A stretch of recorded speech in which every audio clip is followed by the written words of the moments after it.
when I first started thinking about farming, I actually went to this place. I had no idea how to get. It was like a totally different world than what I was in. You know. So what were you doing before? I was an English major in college. Really? And I was teaching preschool, and I helped run an after school program at a Y, and I liked working with kids, but it was just, I wasn't very good at it. And it wasn't, you know, I thought I was going to go into education, and it just wasn't what I wasn't finding, like, fulfillment there. And so, you know, I was just kind of floundering around. I had, like, this stack of 30 different catalogs from all sorts of things, like boat making and, like, you know, anything you think of, like legal school, you know, everything. And there was this one place called the Farm School, which is out in central Massachusetts. Okay. And I went there for like 3 months, and that's how I just initially got into farming. This place called the Farm School, and then they put me in touch with the farm that I apprenticed at for 3 years. So what out of that stack of 30 drew you to the farm school? It was like, kind of like my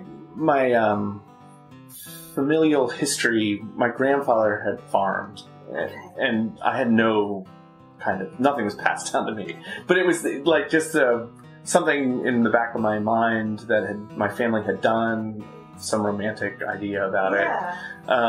And it just kind of was nudging me in that direction, and the farm school was fitting the bill for what I was looking for right then, and I just really loved the work when I got there, so it just kind of fit together. So when you were still in North Boston, I know that you told me, but now I forget, what was your farm that you had in the area, and what were you doing? So I was working for a conservation group called the Trustees of Reservation, and they are a Massachusetts conservation group that protects land. And they had just gotten into this idea of using some of that land to start businesses that would also highlight and draw people to their organization. Okay. So they had started a CSA on the North Shore of Boston in Ipswich, Massachusetts, Appleton Farm. And I had just started farming, and I started apprenticing there. I apprenticed there for 3 years.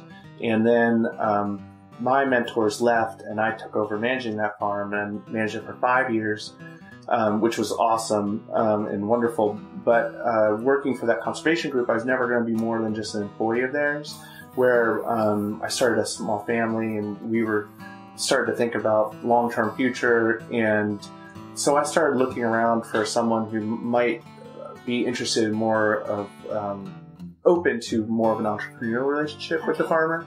And so that is why I started looking around for someone like Miss Davis, who was looking for a farmer. Okay. So she was interested in helping capitalize the business, and but didn't have any farm experience. So she had the land and the capital to make in the investments and like the infrastructure, and she needed a farmer to come and basically kind of lead and provide vision for how to use that land and those financial resources, right? That's right. Okay. Yeah.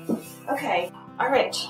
So I'd like to talk more about kind of your beginning as a farmer. So, and this can go back to when you started in Massachusetts too, and then if you want to talk specifically about Bellair.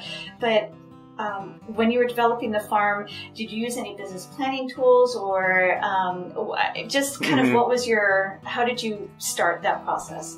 Well, so I apprenticed for 3 years at Appleton Farms, and they were very open with their books and their their business plan, and so we were encouraged to explore it and talk about it, and so that was a really big help. And then also took a Exploring Small Farm Dream course at one point when I was up there, but it was nice for me because I was working at a established CSA, and I kind of just fell into I got access to their budgets, and then I started managing it, and just was able to just kind of fall into it. Yeah. And then when you started here at Bellair, was a lot of, did you bring, It's very similar what we do here to what I was doing there. Okay. So it was that's what I'm comfortable with. That's all I know how to do. So I brought a lot of that down here with me. And then, yeah, I mean, the whole kind of model is very similar. When you were looking for a different arrangement, was that through like a farm link, or how did you find each other? Well, so there's organizations like NOFA, New England Organic Farmers Association, or PASA, Pennsylvania. Right, association, right. Yeah. Okay, and, sustainable ag. Yeah, and then there's publications like Growing for Market. So I was kind of looking through those networks, and she had put out some adverts in some of those places that she was looking for someone. Okay. So that's how we connected. Wonderful.